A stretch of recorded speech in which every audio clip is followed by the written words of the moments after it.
Hello friends, welcome back to the Performance Lounge for part 2 of our 3-part series on how to utilise social media to grow your business. Part 2 today is all about what to post. So we're going to run through some basic content pillars.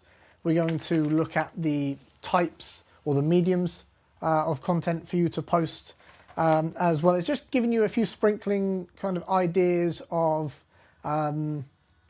concepts and ideas that you can utilise yourself that will be relevant to your business. First caveat would be that there are a number of social media platforms that you could be utilising. We're going to kind of focus on what we consider to be the main 5 traditional forms: YouTube, Instagram, LinkedIn, TikTok and Facebook. Yeah. We think that the value that we're going to provide in this conversation will best cover those. Of course, we've got X, you've got Reddit, you've got Substack, you've got Discord. There's lots of options. These 5, however, we think we can kind of group together quite nicely into one episode. Yeah.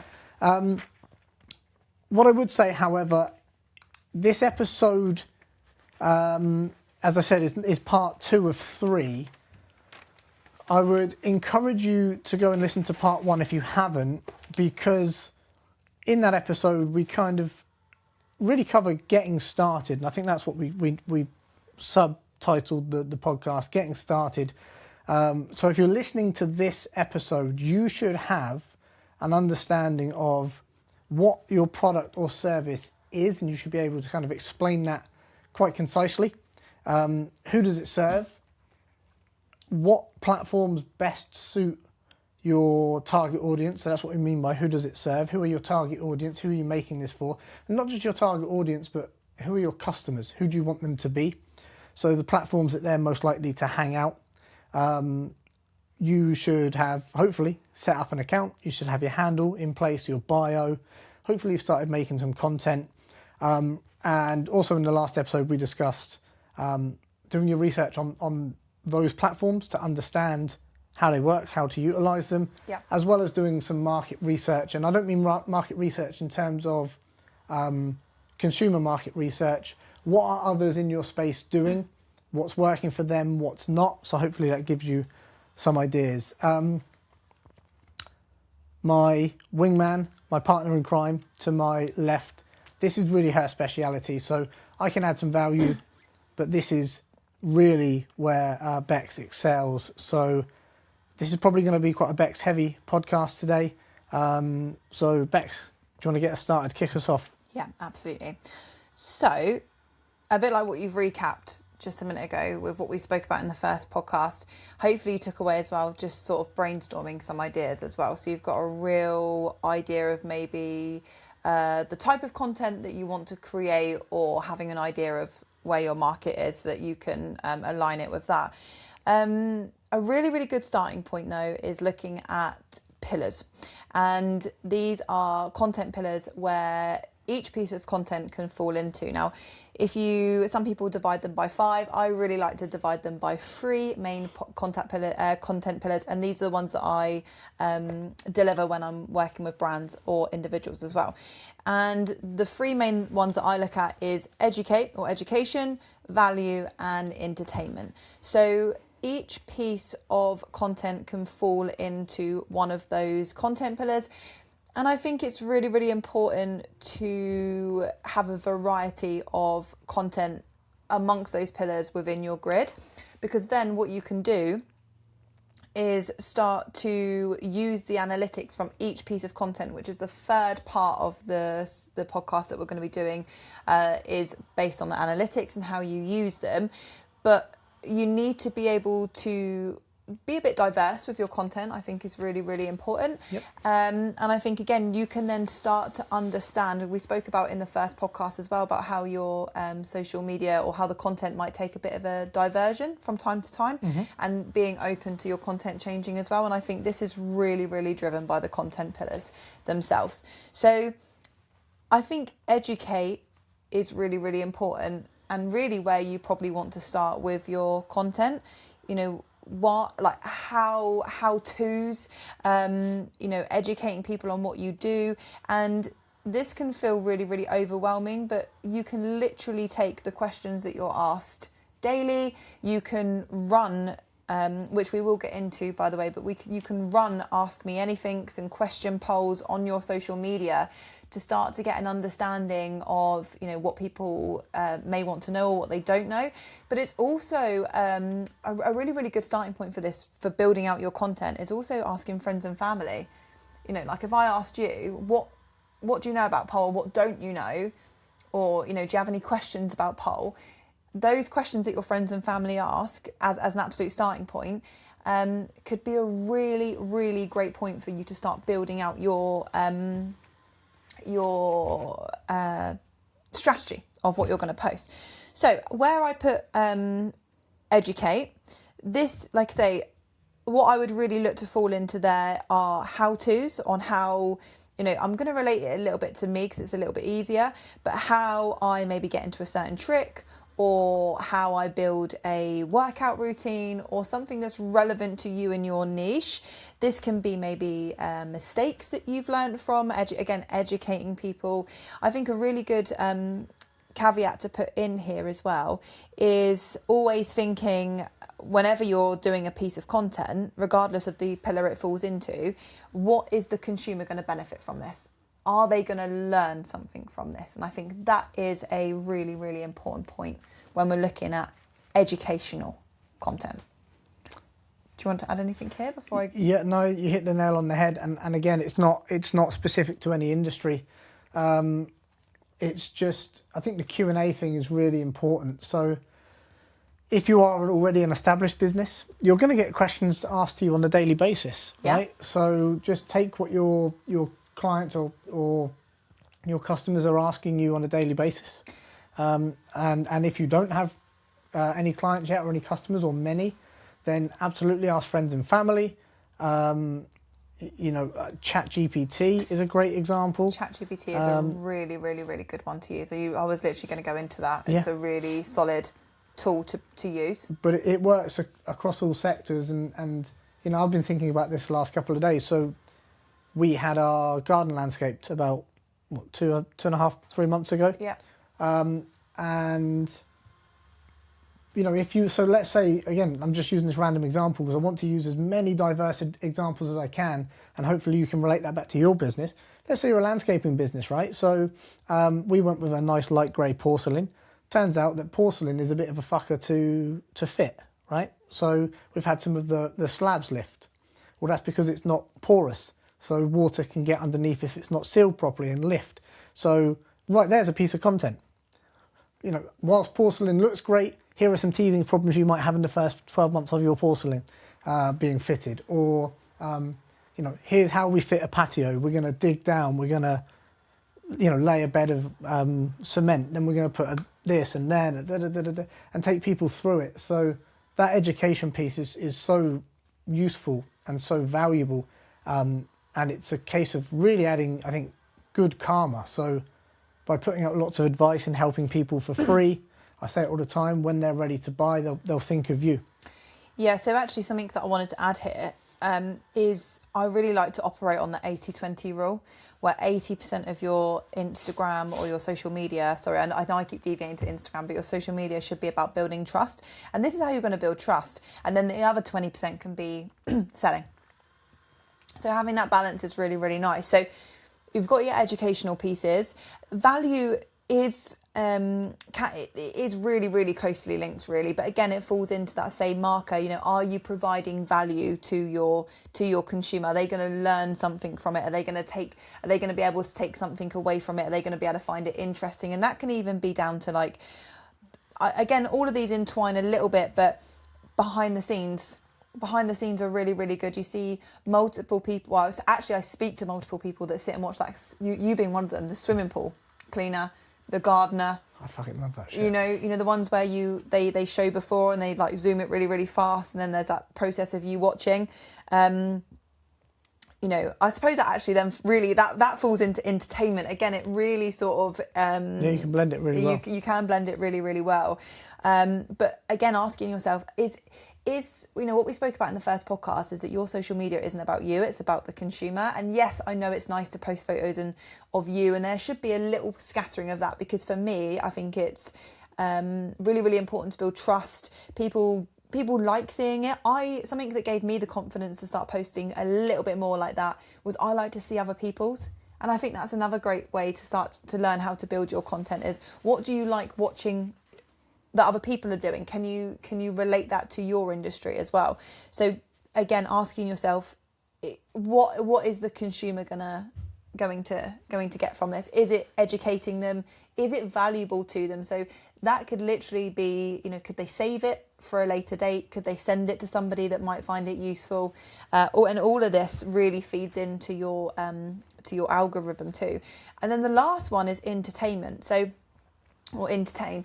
So this is where you really see maybe using sound bites. So sound bites are little snippets of music that might be trending on socials. It might be some like text on the screen. All of this we're going to go into, by the way, how to create this type of content. But it could be text on the screen that's funny and relatable. So then you have your entertainment. And again, either any one of those pillars could do really, really well, and then it's about doubling down on that, really. Yeah, I think with that, what that allows to happen is that it allows a little bit of your personality to come through. I think so. And I think that's because people buy from people they like, right? And so, whilst you can sort of garner respect as being somebody who knows their shit. Sometimes it's nice to let a little bit of you shine through, right? And yes, and be a bit more personable. And you never know, you might just find out that,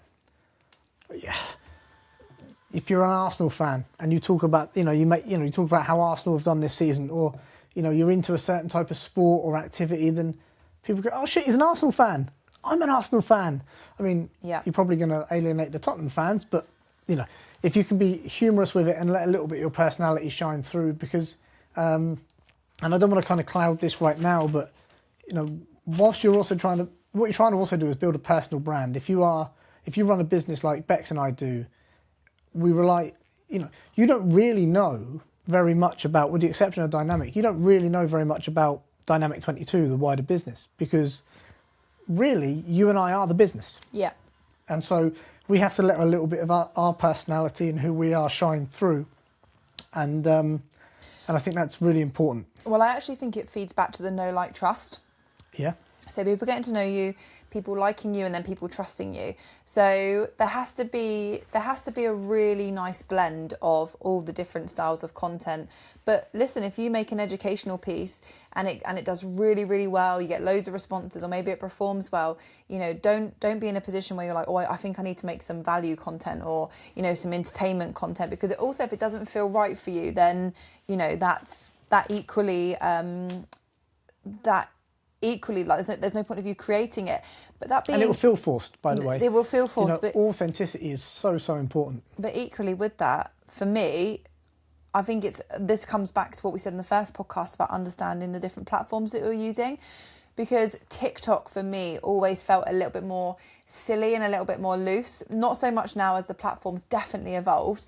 But 4 years ago, I would just pick something that was trending, a soundbite, make it a little bit relatable to my industry, and I had real good fun doing that. But I wouldn't have posted the videos that I was putting on TikTok over on Instagram, because it just felt like it fitted the platform a bit better. That's interesting. Yeah. So yeah, that's really. But then there's also, these are very, very similar, because there's 5 pillars that are also spoken about, which is educate, inspire, connect, prove, and provide. So again, say that again slowly. Educate. Yeah. Which we've spoken about. Yeah. Inspire. Yeah. So this could be maybe success stories. Connect. I really like using like behind the scenes, a little bit of a peek through the window. Mm-hmm. I really like to do some more lifestyle family stuff with the Connect.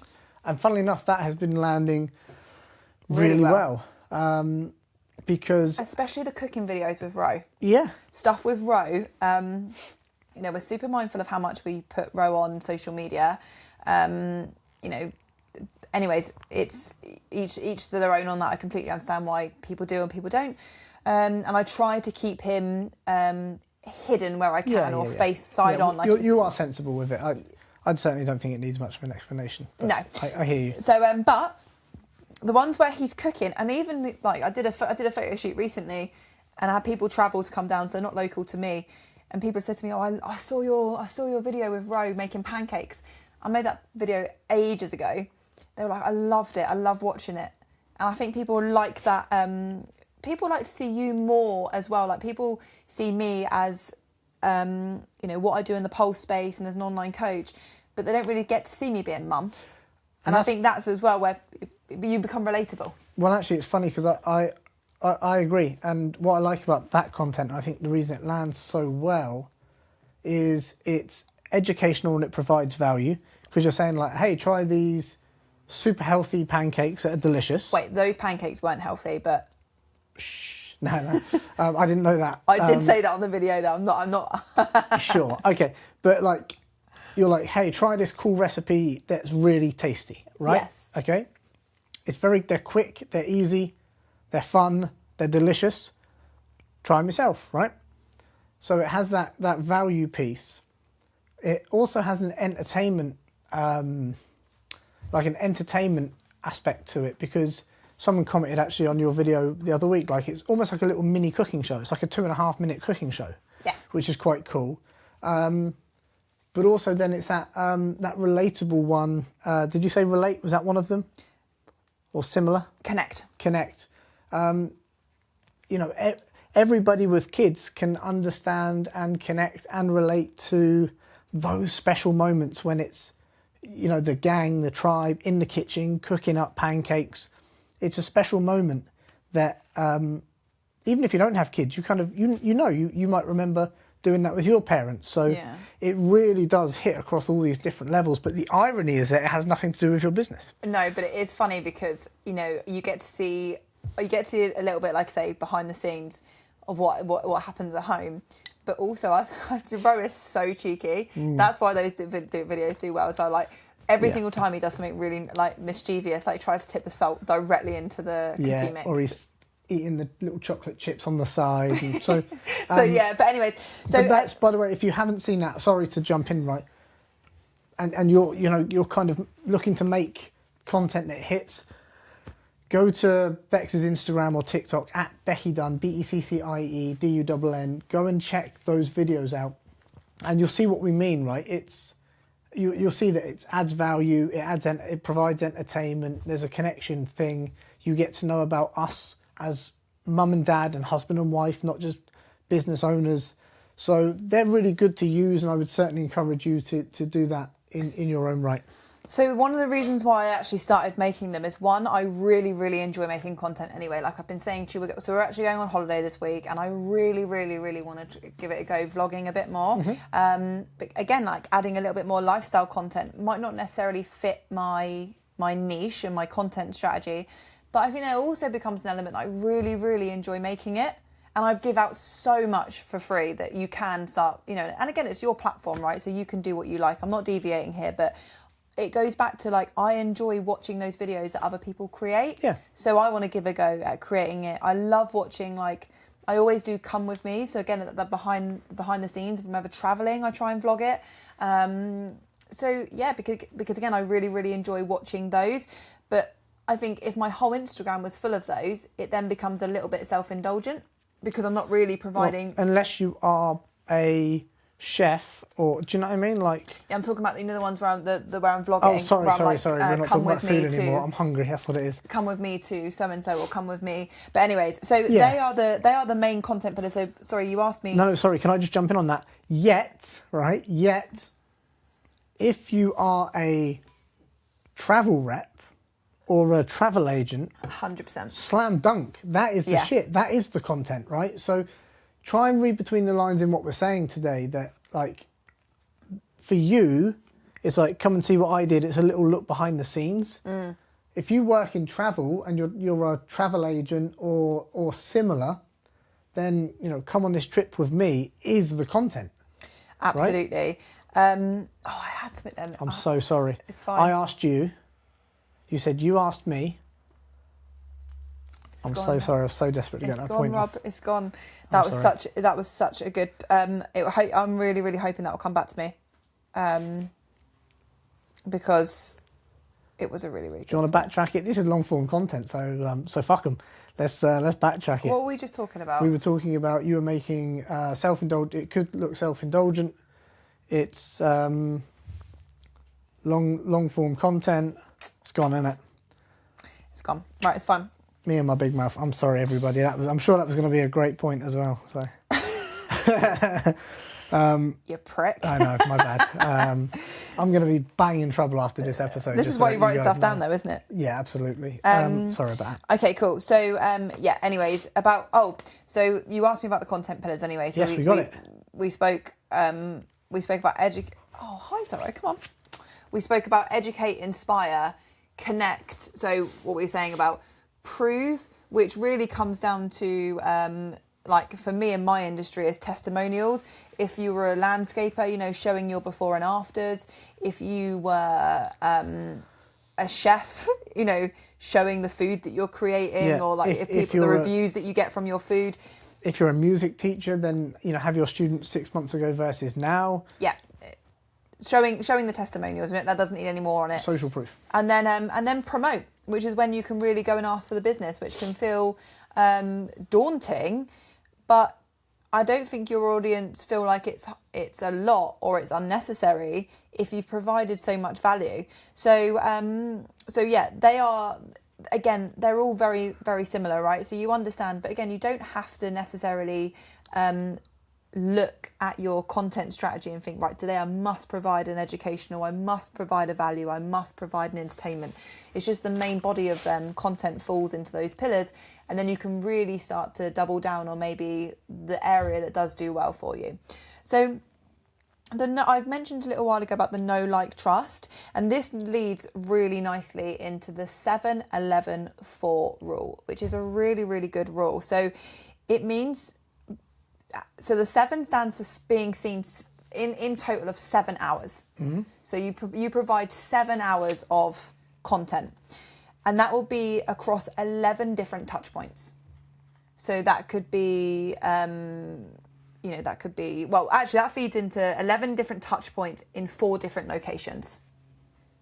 So your 11 different touch points could be like on your stories, maybe in DMs, on the grid, in a reel, and then the 4 different locations, Instagram, YouTube Shorts, TikTok, where are you being seen?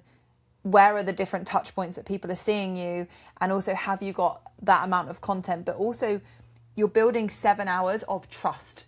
You're not just, and again, this is where going back to the content pillars, I think is really, really, really good.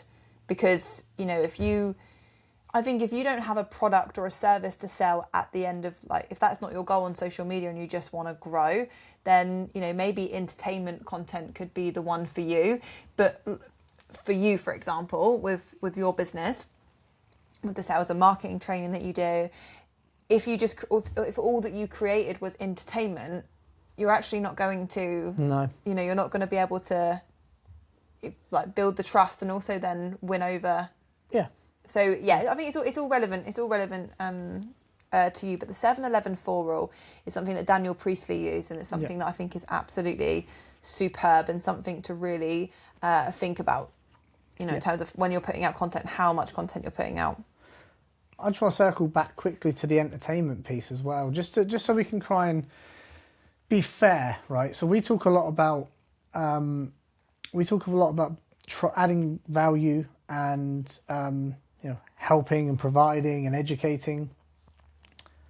There is one area where I think that's a lot more tricky to do, is that's if you work in the performance space. If you're an up and coming band, it's mostly going to be entertainment, isn't it? It's going to be real hard for you to provide educational content if you're trying to get booked for gigs, and that's what your social media is for, to push your music out. Definitely. So again, just take this with it, because I'm conscious that a vast number of your audience will be listening to this. So if you are someone who is a performer, You know, you've got circus performers, you've got acrobats that follow you, you've got dancers that follow you. Well then, yeah, you can certainly add some value. I'm sure there's ways to do it. But if your main way of making your money is to get booked for gigs and booked for performances, well then you want to lean more heavily on the entertainment than you probably do the value, right? Definitely, absolutely. So yeah, it is definitely all relevant to what you're looking to provide. And I think if that was the case where you can't really provide much value, then it's about building trust and being seen, right? The touch points, the different locations, you know, building the hours of trust so people, you know, think about you. That's the real big one. But anyway, that covers all the main content pillars that I like to use. I like to use the top 3: value, entertain, and educate. You know, all the other ones really do. You know, you could expand that out further to the 5 that I mentioned, but those ones are the main biggie. A super useful exercise just before we move on. Next time you're in the pits of a social media black hole and you're scrolling, at least try and turn your brain on to what is what. Yeah, what's this? What is this? Oh, cool. This is someone that's educating. This is someone that's trying to add value. This is clearly an entertainment piece. I think that would be really, really useful, because then you can start to understand, and then also you can start to cherry pick and take what you like and make it your own. So it's a very useful exercise. Yeah, absolutely. Right. Cool. Moving on. Sorry, I was having a little look. Why if I could use anything there for reference, but okay. Let's talk then content mediums. There's a couple that we've got here. We're going to be teaching you to suck eggs a little bit on this one, I think, because unless you are brand spanking new to social media, never had it before, only just set it up, you know, realistically, if you use social media just in your social personal time, just to scroll and use it for entertainment yourself, you'll know what we're talking about. So yeah, but some people do use social media day to day, and still, I think you're right. The vast amount of our audience will feel like that, but some people still find some of the platforms quite daunting. So I think but having this oversight is good. No, I agree. I was caveating the point we're about to get onto. That like you will recognise what we're about to tell you, but we want to try and turn it into a way that you can utilise it for content. So yes. In terms of mediums, what we're really talking about is it a video or is it a still picture post, right? So let's talk about motion videos, right? So they're called Reels on Instagram, generally just videos on every other platform. YouTube Shorts on YouTube. Well, YouTube's all video. Yes, but you couldn't upload a 3-minute video to YouTube Short unless they've extended it. Yes, but the length of time is not what we're talking about. Is it video or is it still? Is the point we're making. So, what are they used for and how to utilise them? So, again, great for providing value, very good for providing entertainment, and generally what we typically tend to see are the following types of videos. So we have traditional talking head videos. I make a lot of those. It's me in front of the camera telling you some information that I hope you will find helpful. You can also use what I call traditional footage. So Bex, that's very much you. You're big on footage, and what I mean by footage is that if you look at Bex's social media as a fantastic example, it's her doing something performance based, or I remember what I was going to say. Go for it. Jesus. I have to say this now because it relates into there. Something that I do with my content, and I think I've done really, really, really well, and makes the creation process a lot easier. I was literally said on my stories this morning that if you went on my phone on my content phone, which I have a phone dedicated just to content, I reckon I could create a piece of content for the next year, every day, with how much is on there. And the reason for it is because I document, I don't create.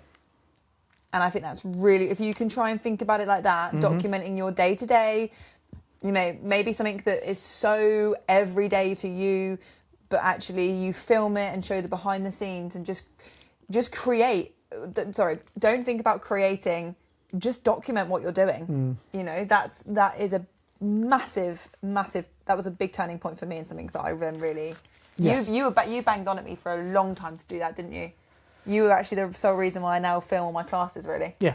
And it works. Sorry. No, you're right. It works really well. So that's what I call footage. So we've got as I said, talking head footage, talking head videos, which is you plus camera talking to camera. You've got footage. So again, if we take Bex's social media, go and have a little look, see what I mean. It will be maybe footage of her coaching. It will be footage of her, come with me on this trip that I'm doing. It's her cooking. She's very rare actually that she does talking head videos. It's not really your style. I've started to do a couple there, Certainly haven't I? increased it, Yeah. but it's very much. Again, it's something that I want to do. Yeah. So Yeah. I'm going to explore it. It's not my traditional content style. It might not be very familiar. Talking to camera is not the problem. It's actually it's a lot harder to come on and talk about a certain subject and get it fluent. Yeah. This is why you're so good at what you do, because you're so fluent with Thank your you. wording. But I just want to strip it back one bit further from what you've said. Sure. So basically a reel is the short vertical video, and they are really designed to be watched, shared, saved, and it's how you're going to get the most amount of exposure really on Instagram specifically. YouTube Shorts, actually, I found the same. I've grown my YouTube platform over the past 6 months up to I just hit 12,000 this 12K, week. yeah. Yeah. Through just YouTube Shorts, and it's the same with TikTok too. So that shorter format, it's something that Instagram have worked on over time. So I'm not going to go into what it used to be because there's no point, because it doesn't matter now.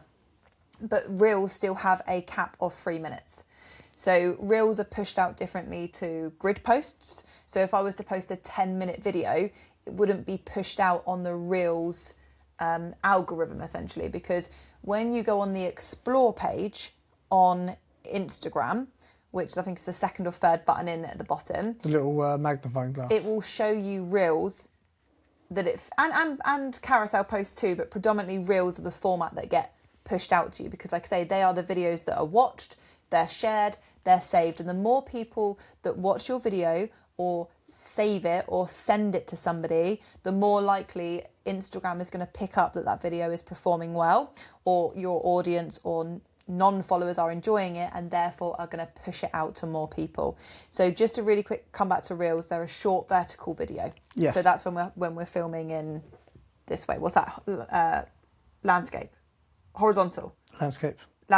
That's horizontal, Yeah, right? Yeah. portrait. So when we're filming in portrait. No, landscape, portrait, landscape. Doesn't matter. Yeah. No, maybe it does though, because so it does. Yeah, so, yeah. when This way up. Yeah. So when you're filming in portrait, that's the short vertical video. Yeah. So just to touch on again, when we talk about footage videos, what I mean is, like, to take Bex, it could be that it's a segment taken from her live coaching, so it's just pretty much unfiltered as it is. Yes, it's edited, so it's neat and tidy on the socials, but it's just as is. But then you also have, you can also put footage in as a backdrop, and you can have a voiceover, create a voiceover. You can put text overlay on the screen to get your point across. And something actually that's become really increasingly popular, really thank you to TikTok, is the ability to green screen, which is quite cool. Green screen is a really useful tool, because what it allows you to do is take an image or a video and basically stick yourself as a little floating head over the top of it, and you can kind of reference it behind you, almost like you're a weatherman. Yeah, these have worked well for me in the past too, because I've used them as part of, again, this goes back to the content pillars and exploring what you could do as well. I've used them as part of like client progress to show, I'll come on and do a green screen over the top of their video to be like, this is where my client started, this is actually what we needed to work on, and this is where we had the end result, and they worked really, really well. Yeah, and they're super diverse. If you're an accountant and the Chancellor releases a new update, then you can literally pull it up and point to it. Just here it says right here that tax is going to go, probably going to go up, right? Tax is going to go up, or this is now the benefit for working parents, or, it allows you to, rather than just talking head videos where I'm just giving you information, you can actually start to bring in a bit of a visual situation. where you can start to kind of point and highlight certain aspects. Let's say you work in the beauty industry and you're a dermatologist, and you can say, look, you know, right here we've got, I don't know, crow's feet, or this is a before and after, and or we're going to put this here and do that. It just, again, it creates. This is going to be terrible, by the way, on Spotify. This is really if you're watching on YouTube, because I'm using a lot of hand gestures. But again, just type in green screen on the search bar and in any social media, and you'll see what I mean. But they're really useful and they're really valuable, I think. Yeah, definitely. But I think giving a go and exploring all types of content, and seeing a lot of it as well as seeing what you feel the most comfortable doing and what fits, what fits well for you, and more importantly, how your audience is responding to it. Yeah. If your content isn't doing well, it's because it's not good enough. It's not the algorithm. That's a really key thing to take away here. Yeah. Like, I know it's really, really easy to blame the algorithm, but if the post performs well, or Instagram thinks that, this should be pushed out, it will. So if it's not working, don't keep making the same content. You need to keep it fresh. You need to try a different angle, try a different approach. So there's so many things that you can do with a reel. And I also think I'm really, really big on this. I think having a play around with length as well. So there's short form and long form content. So putting this podcast up on YouTube is going to be a long form content. I think anything really over 3-4 minutes is long form. Especially in today's attention span, for sure. Yeah, short form, really anything from 5 to 60 seconds is classed as short form. And I think, again, having a go at the main thing is with Instagram, right, is that you need to capture people's attention, and you really, really don't have very long. So if you do have a product or a service that you're offering, I would really try and break your reels down by having 3 main categories. So you've got your hook, you provide some value, and then you have a call to action as well in your reel. And you can, again, play around with the formats. Shorter format might pull people into your page, because that's really what reels are designed for, right? They're designed to pull people in. And then you can have stuff within your Instagram or your bio or wherever it might be, to really be able to direct people to where you want them to go. But I think having a play around with that short and long format is really, really important too. I think it works really, really well. The market's never wrong. So, if it's not working, it's not working for a reason. Now, I'll caveat that with, there's a difference between it's not working and you've got to have some patience, right? Yes. So I was thinking about this earlier. So I've got about 30,000 connections on LinkedIn. And it's taken me 10 years to build, which is why I'm not stressing that my Instagram only has about 500 after a couple of years. Yeah, but I know it's a long game. Yeah, absolutely. And you when you're building, you have to be so consistent. Super consistent. Like someone said something the other day. Someone was like, I don't want to post today.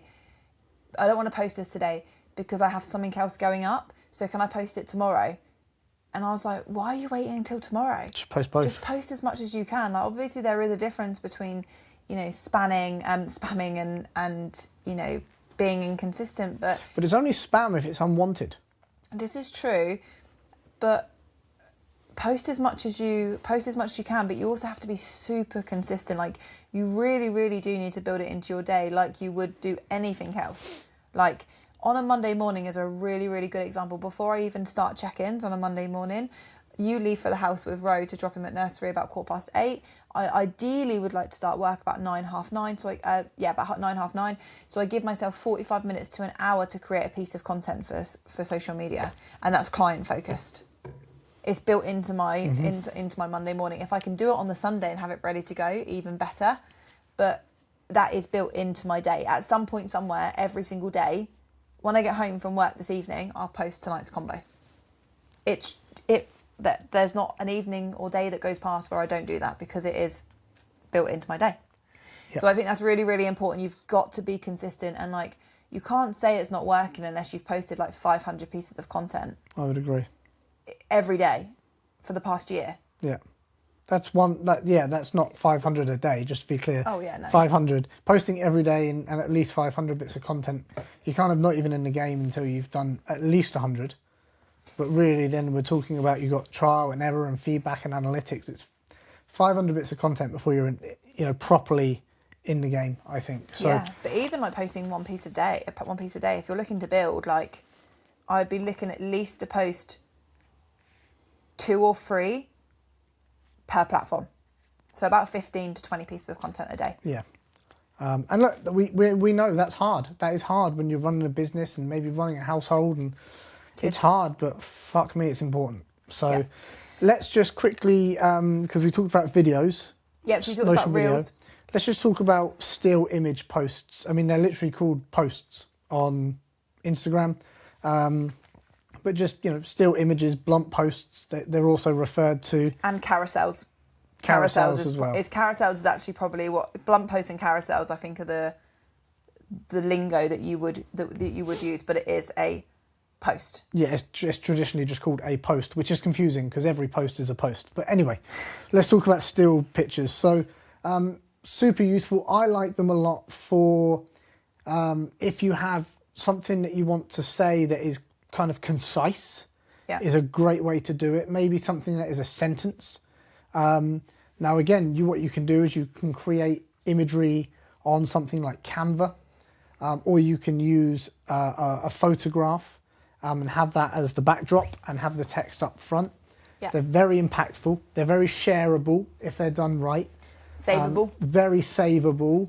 On a personal level, I love a blunt post with a great quote. I've always, since I was a kid, I've been fascinated by quotes, being able to kind of reduce a whole school of thought down to maybe just a sentence. I've always liked that. I read a lot of philosophy. So if you were to go into my saved items, you would just see a shit ton of blunt posts, and it would just be a Seneca quote or a Marcus Aurelius quote. Yeah. That, for me, I like. I really, really like using them for testimonials. Yep. Proof photos as well, so before and afters. Yep. Something that I really, really like to use them for is, again, this falls into really a little bit of a connect and behind the scenes, and I'm going to do one probably tomorrow. I really, really like the June photo dump styles. Yeah. And I tell you for why I've really started doing them is because I love seeing everybody else's. Yeah. So again, they don't really provide any value. Apart from people that might like to see them, because people do like to see them because they feel like they get to know you a little bit, they get to see what's going on in your life. Yeah. But again, I love seeing everybody else's. So I was like, well, I'm going to create this myself. So that's a carousel is when there's more than one post in one upload. So if you uploaded 10 pictures and you'd have to swipe through, that is a carousel. And why I like carousels over and above blunt posts is because if you can get somebody's attention enough to stop and then want to continue scrolling through your carousel, not only does it indicate to Instagram that the post is good because you've stopped somebody from scrolling, but also you can provide a lot. You can keep them on your post. You can really hook them in. I've been hooked in by carousels a lot. And that might be like, for me, with what I do you want to achieve this? If you were scrolling and it was like, do you want to achieve this? And you'd be like, yeah, I do. And then there's an arrow. Well, start by adding this in and then do this, and then like you find yourself like, yeah. So it holds you, and you can provide a lot of value if it's done right. Something I just want to quickly add here, because I can see you want something I see you want something to add. Something that I've been really, really mindful of over the last few months, in particular, something that you are really, really good at helping people with and have helped me with, but something that I've just become a little bit more in touch with, really, is the language around how you use and what you put into carousels and your blunt posts. Because some posts will perform really, really well with a specific use of language, and then some don't perform as well. And maybe it didn't hit the same. So again, we're going to go into this on the analytics side in part 3, but being super aware of, the language that you're using too. Is it going to stop somebody in their tracks? Yes, I agree. Just to hover on that then, I don't want to spend too long, so I want to kind of get back to the main point at hand. A friend of mine who runs a digital marketing consultancy once told me that marketing pretty much centers around three main aspects. It's pain, pleasure, and fear. So if you can really consider that when you are using the language or choosing and using the language that you are going to implement into your post, you know, pain, pleasure, and fear are kind of the three main ones that you want to keep pressing on. To be frank, it is a form of manipulation. Oh, you know, marketing absolutely is a form of manipulation. We want to press certain buttons to elicit certain responses. Very quickly back to carousels. One of the other great reasons that carousels do very well for you is if you can keep someone swiping, Instagram will recognize that an individual or people are hovering on your post. They know when that kind of downward or upward, whichever direction that is scrolling, comes to a stop. Halted, yeah. And that's Instagram above everything else, and TikTok and YouTube Short. All they want to do is keep you on the platform longer. Attention is the most valuable currency. So if you can do that, you're going to be rewarded by being pushed out to the algorithm, more people seeing your shit. So you can use carousels for a whole bunch of stuff, whether that's educational, even entertainment, using memes. Memes are really good. And making it relatable. It's if you were really niching down, you know, the POV, point of view style content. So the POV stands for point of view. I know that sounds really obvious, but for some people they might not. And BTS, by the way, stands for behind the scenes. Again, there might be someone out there that doesn't know what that means. You know, and creating a bit of point of view style content can be really funny too. Yeah. You're about to lose your microphone, by the way. One thing, just to not trying to overcomplicate it for you guys, but I'm trying not to go like we really are just trying to give you surface level today. So if it feels like we're rushing around, we're just trying not to go too deep while giving you enough, but just to add extra challenge. You can also add videos to carousels. It's not just still imagery. So, but again, go and have a play. You'll be on social media tonight, I guarantee it. If you're seeing this, you'll be on social media at some point. Have a little look around and you'll see a carousel. It's the one where you swipe across when there's multiple pieces of media on the same post. So, but what I wanted to add in here, don't be afraid to repurpose a post. So what that means is take the pancake video that I did with Rob and Roman, right? So that went out as a reel, but I could put that up as a carousel, because I could create a completely different style of post, maybe something like what we've got here on the TV, white background, black text, a picture of the pancakes that I created, and then the pancake recipe. And then you swipe, there's a photo of the pancakes, and then swipe to see the recipe, swipe along, and not only is that savable, it's really easy for people to read instead of having to watch like a 2-minute video. Yeah. And I've just repurposed the same bit of content, but in a different format or a different style. So again, like Rob said, play around. It's really, we spoke about in the first one as well about, going to see what your niche is doing. Go and have a look at what people are putting out and what's performing well. Some really cool carousels I've seen actually have been from podcasts, believe it or not. Okay. Not video. So like, let's say it's of this podcast, it'll be you and I sat here, that'll be the picture. Yeah. And then it'll be essentially a transcript of maybe a minute or so long. What do you swipe across? And you swipe across to read it as opposed to listening to it. So that's been quite interesting. So carousels, I think, are really hot right now. I think they'll continue to be for a while. They are really. That is something that is really, really hot on Instagram at the moment, definitely. Yeah, and TikTok as well. TikTok. If you want to post, just to jump around real quick, if you want to post a carousel on LinkedIn, it doesn't look as good unless you're able to create it in something like Canva, and then you need to upload it as a PDF, which is a fucking ball ache. LinkedIn, so sort it out, please, LinkedIn. But that's just if you want it to look aesthetically pleasing. It's not a problem. It's not that bad, but it's an extra step. It's an extra step, and it's fucking annoying. And you can do carousels on TikTok. TikTok work really, really well. Really popular. YouTube on Shorts, TikTok. you can't do a carousel, can you? I haven't seen so far. I haven't seen, but again, that's predominantly.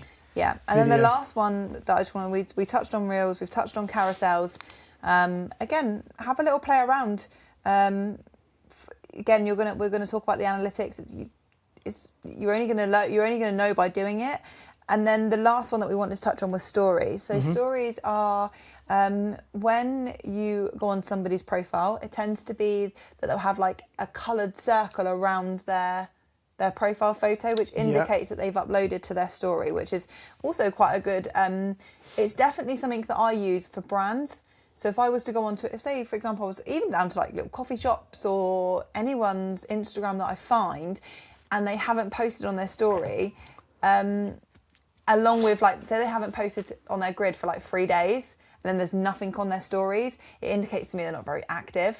But the stories are an amazing place for people to get to know you. That's certainly what I use stories for. So your reels, your grid posts, your carousel posts, your blunt posts are all about, you know, drawing people into your page.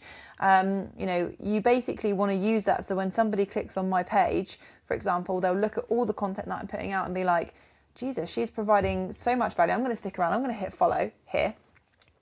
And then the stories for me is really, really how people get to know me. That's where I'll do my talking head content. So yes, although I don't do talking head like really Rob does, I do it on the stories nearly every day, if not every other day. And this is me just updating my followers on what's going on in my life. It seems really silly. It can feel super pointless. But again, you've got to remember, what do you enjoy watching? You know, if you enjoy watching, if you like, because okay, it's a bit different because I am your wife. But if you sat and watched it and you were like, you enjoy watching it, you know, there's other people that are gonna enjoy watching that about you. The Kardashians have built an empire on it, and I know that they live on the extremes in terms of lifestyle. But actually, if you like, just being really candid, if you watch the Kardashians, nothing happens. There's an argument, there's like a birthday party, there's a brunch, there's some gossip that's not really gossip, but fundamentally what you're doing is, oh my God, look at her outfit, look at the car she drives, wow, look at that, you know, she's in Beverly Hills, oh my God, she's going to dinner at this restaurant. It really is just through the keyhole viewing. It doesn't actually provide any value, it doesn't provide any real entertainment. It doesn't. It does. To be debated. But really, and again, we saw it, I think, with, excuse me, the Selling Sunset is another great example. All you want to do is go and have a little look at the homes. You want to see what outfit the girl turns up in. You want to see the nice whip she's driving. It's through the keyhole content. And I know you're not living a Kardashian lifestyle. I'm sorry about that. But people are interested. People are nosy fuckers. There used to be a show in the 90s called Through the Keyhole, where they would literally go into a celebrity's home, and at the end of the segment you had to guess who the celebrity was. Yeah, I do remember that. MTV Cribs. So We're nosy fuckers by nature, so people will want to know, they will come and have a look at what you're doing. Yeah. And as you said, Bex, it's a great way to kind of just showcase who you are on a personal level. Definitely. The goal on social media isn't to go viral. It's about becoming familiar, being useful and being trusted. So that's where your different pieces of content can slot into that. And that's actually something that I have found. Everything performs better when I'm more present on my stories. Interesting. I've always found that. You know, I might come on, my story content has definitely changed a little bit. I definitely want to get back to, I used to do more about the client, the questions that I would find in my check-in, and then doing a little bit more expanding on that. And I haven't done that as much recently, but because I'm more talking about what I'm doing day to day. Like I come on this morning, said about how my day's really busy, what I've been up to this week, what my week's going to look like. Yeah.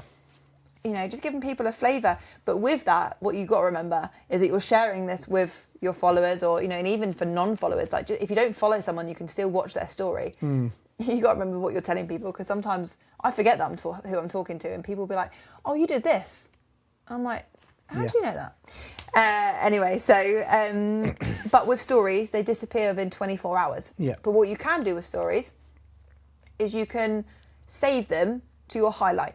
So on Instagram, there's a feature called a highlight. So if you were to go on my Instagram, for example, or even Rob's, you'll see underneath the bio, there's a couple of different little segments that have different titles on them. So for me, that says coaching, kettlebell plan, maybe studio. Yours is, I can't remember what yours say. Mine's just, as it stands, testimonials, client testimonials.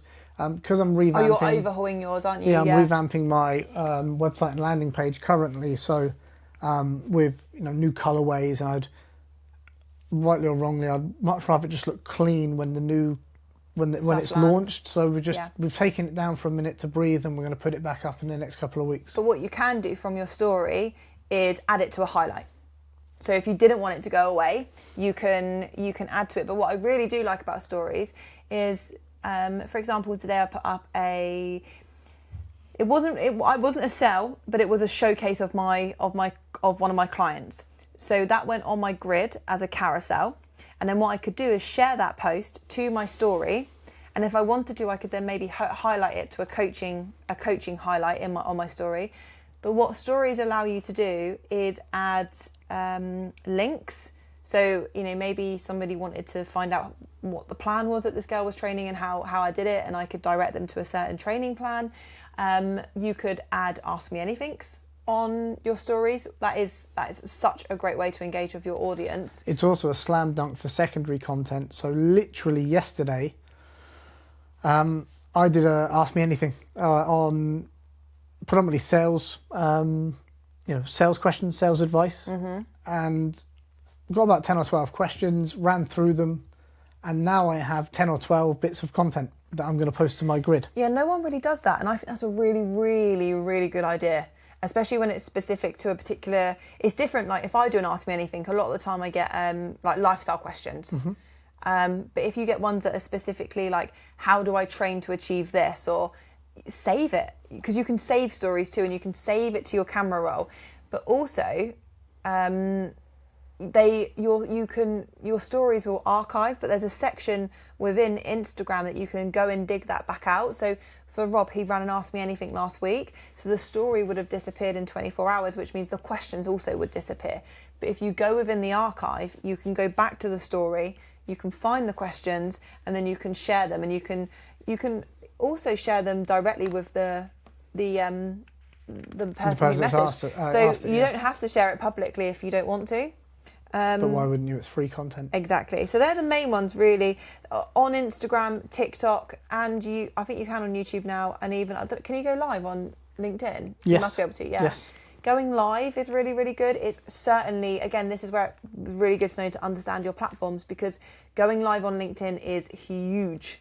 You get pushed out for going live on LinkedIn, way and above Instagram, or I don't know how it works on LinkedIn, but you can do the same on Facebook as well. So let's say, I don't know, you wanted to do a live Q&A session, or maybe you wanted to talk to somebody live, you could also run that as well, and it also saves and goes onto your grid. So again, another great piece of content. We had a girl on the podcast, and before you joined the podcast, I had a girl called Hallie Holzowski, who's a mobility coach, and her and her husband do something really cool where they both go live simultaneously, and it's like a live podcast, which is cool. And then they do live Q&As, and that works really well for them.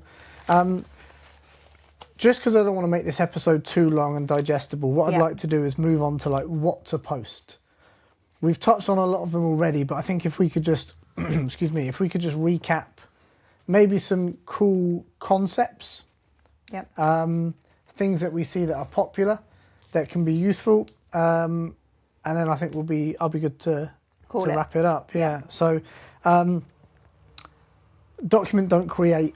I want you to really try and live by that as much as you can. It's far more difficult than for my type of business than it is for your type of business. Yeah. So, behind the scenes, as you've said, come with me on, or... Can I add something here? Sure. It is really difficult to do that type of content. You have got to have it at the forefront of your mind at all times. Yeah, for sure. Even from somebody that does content, like I post so much content, I love it. I knew that I wanted to do the travel with, anywhere that I travel now, I always want to do a come travel with me, or that type of content off the back of it. But this is why, I said to you, didn't I, yesterday, that I really want to vlog when we're on holiday, and you were like, all right, I get it, like, we still want to enjoy our holiday, but the reason why I'm saying it so much is because you have to be so active about it, because otherwise you're like, fuck, I was supposed to video that, or I could have videoed that. Like when I film a day in the life, it's really difficult to remember to film. Yep. Because you get so caught up in doing stuff, and then you're like, oh fuck, I could have filmed that. Yeah. So yes, it is a little bit more difficult than what it seems like when if you want to get these pieces of content where you're documenting your day or whatever it might be, it really does need to be actively at the forefront of your mind, because it slips, and then before you know it, you're like, damn it, didn't get that. Yep. So, BTS, behind the scenes, day in the life is obviously great. People like to look through the keyhole. People, like, it doesn't matter what niche you're in, right? I love days in the life. I love day in the life videos. Yeah. They certainly fall into predominantly the entertainment category.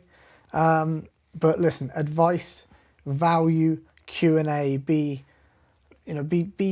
a person of use, be a person of value, in the sense that you are useful to have around, even if that's just in somebody's pocket on their phone. Q&As are huge. Ask people to ask you questions. Listen to what your clients and prospects are asking you.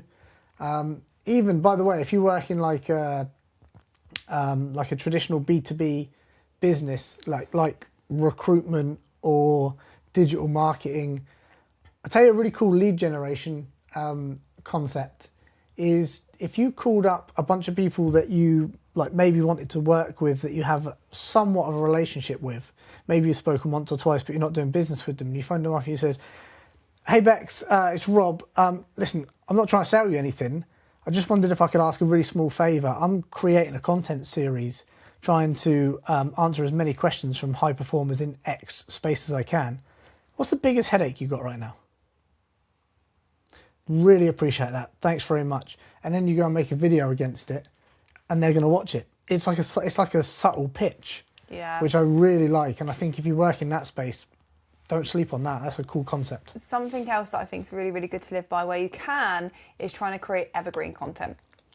So content that can be used, it can be sat in there or saved. It's not relevant to, it's not relevant to the moment. It's something that could be used at any point if somebody come across it in, I still have people like and comment on my videos from like 4 years ago. Sometimes there's even a flow on it on YouTube that I did 7 years ago, people are still commenting on. So stuff that people can still watch and it be relevant. I mean, it's a little bit different to me just saying about that flow, because it's a bit different. But if I'm giving a tutorial on a move, that tutorial doesn't change. That stays in the algorithm for people to be able to see that if they try and search it, that, it's evergreen. It's long lasting. So I think that's really cool as well. Yeah. With that, just something I wanted to add really quick, whatever Sure. you're doing, make your content as searchable as possible. So when you're writing the caption in your, maybe you're writing the caption or the text, because Instagram's algorithm or TikTok's algorithm will pick up the text on your screen that you're using too. It's all relevant to how people search. So if I'm looking for how to do a flip, and then I put on the text on my video to say how to do a pole flip, the two are going to connect. And then I put in my caption, this is how to do a pole flip. You have to be really, really, really specific. And that type of language as well, being really clear, really concise, will also help you be pushed out to and help you find your target audience. Yeah. Final thing from me really is don't underestimate your content as relationship building. So you and the person watching this, we have a relationship in the sense that we might not know each other, but you've started to develop a relationship with me and with Bex just on the basis that you are consuming our content. And on that as well, don't underestimate it as a great networking tool. Just because it's not done in like a convention centre like the XL in London, doesn't mean that this isn't networking, because we've got this long form, we're going to chop it up as short form content. And so we're just going to keep putting ourselves in front of you in the same way we would if we met at an exhibition.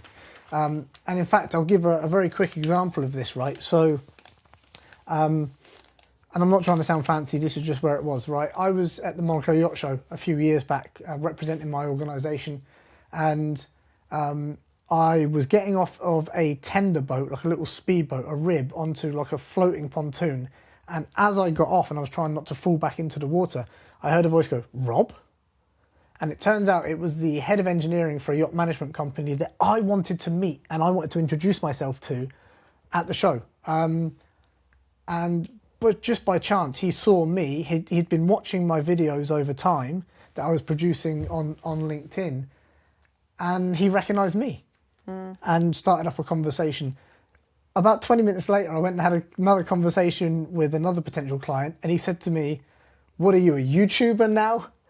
And it was great because it was a really nice icebreaker. So if you're in a business where you are, B2B, again, or B2C, but B2B is very important, please don't underestimate how valuable your making content is as a networking tool. It is crazy valuable.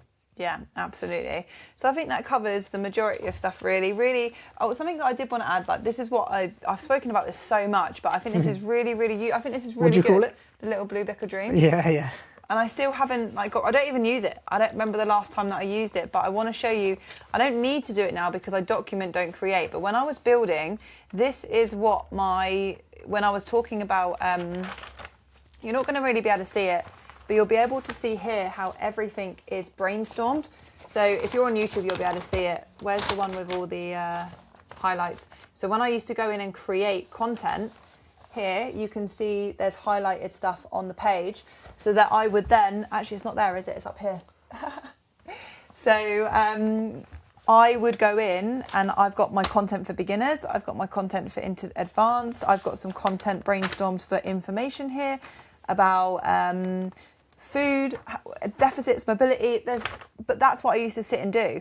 I would sit and brainstorm, and then when I would go in and create the content, I would actually highlight what I had created, so then I would be able to see what I have and haven't created. But everything's here, like you can see, Rob, like how many content. I remember the book. It used to go with you everywhere. It's like your teddy bear. Well, like the first kettlebell plan's written down in here. Kettlebell plan 1 is just, this is where it was born out of, was everything was written down. But content fitness idea, content ideas for pole, glute exercises for strength, and then like a whole section here. Like the work's been done, and that's, so then when it comes to the creation element, like I don't ever come to create content and be like, what can I do? Now I don't really use the Little Blue Book. I've got a notes on Google. So whenever I have a content idea, I've got a whole section for content to create. Yeah. So you've got to be planned and prepped with your content too, just to put that in. Like we're telling you how to use it, but you can't just wake up tomorrow and go, right, I'm going to create some content today. What could I do? Maybe I could just film a bit of this and do something with it. It has to be planned out. You have to know what you're doing. You have to know the direction in which you're going. And it does have to be thought out, like the angles that you're going to use, the camera is really, really silly things, guys, but like, is the camera that you're using clean? Okay, you'll be amazed at how better your picture looks if you just clean your camera with a microfiber cloth. I clean my camera every single time before I film content. Yeah. It's sometimes I've been caught out a couple of times where I haven't done it, and I'm like, shit. It looks like you're filming on an old Nokia. No, it looks like for girls will get this. It looks like it's almost like foundation over the top of the. Do you know what Probably I mean by is. that? It's mucky. It's mucky. So it's these then little. Then you can start to pay attention to the details around content. But plan, prep. We've given you a really good blueprint, hopefully expanded your horizon a little bit with social media, where to go, what to do. One thing that I would say, if you are still really, really stuck on ideas, then reach out to me or Rob to help, and we can jump on a call and really help you with where your content could go, because sometimes you're stuck in it. Sometimes we find this, don't we, with anyone we speak to. There's not one niche that we've spoken to where we're like, I don't know the types of content that you could create. It's so hard when you're in it to know what to create. Speak to someone externally. Like we could create 20 pieces of content for you on the spot. Yeah.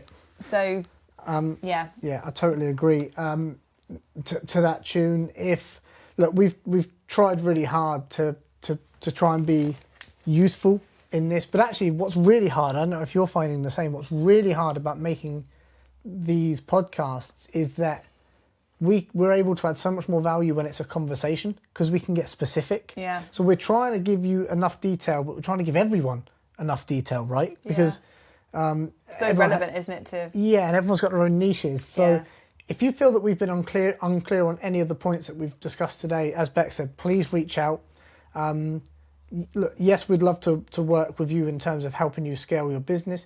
But even if it's just a quick bit of advice, we'll do that for free. Just fucking drop us a message if we've been unclear about something in this podcast.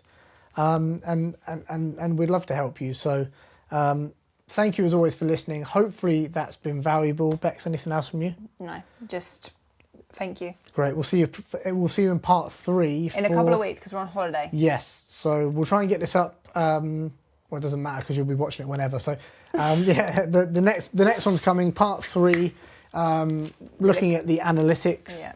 How to use it. And how to use it. Until then, we're off to Greece. We'll see you soon. Ciao.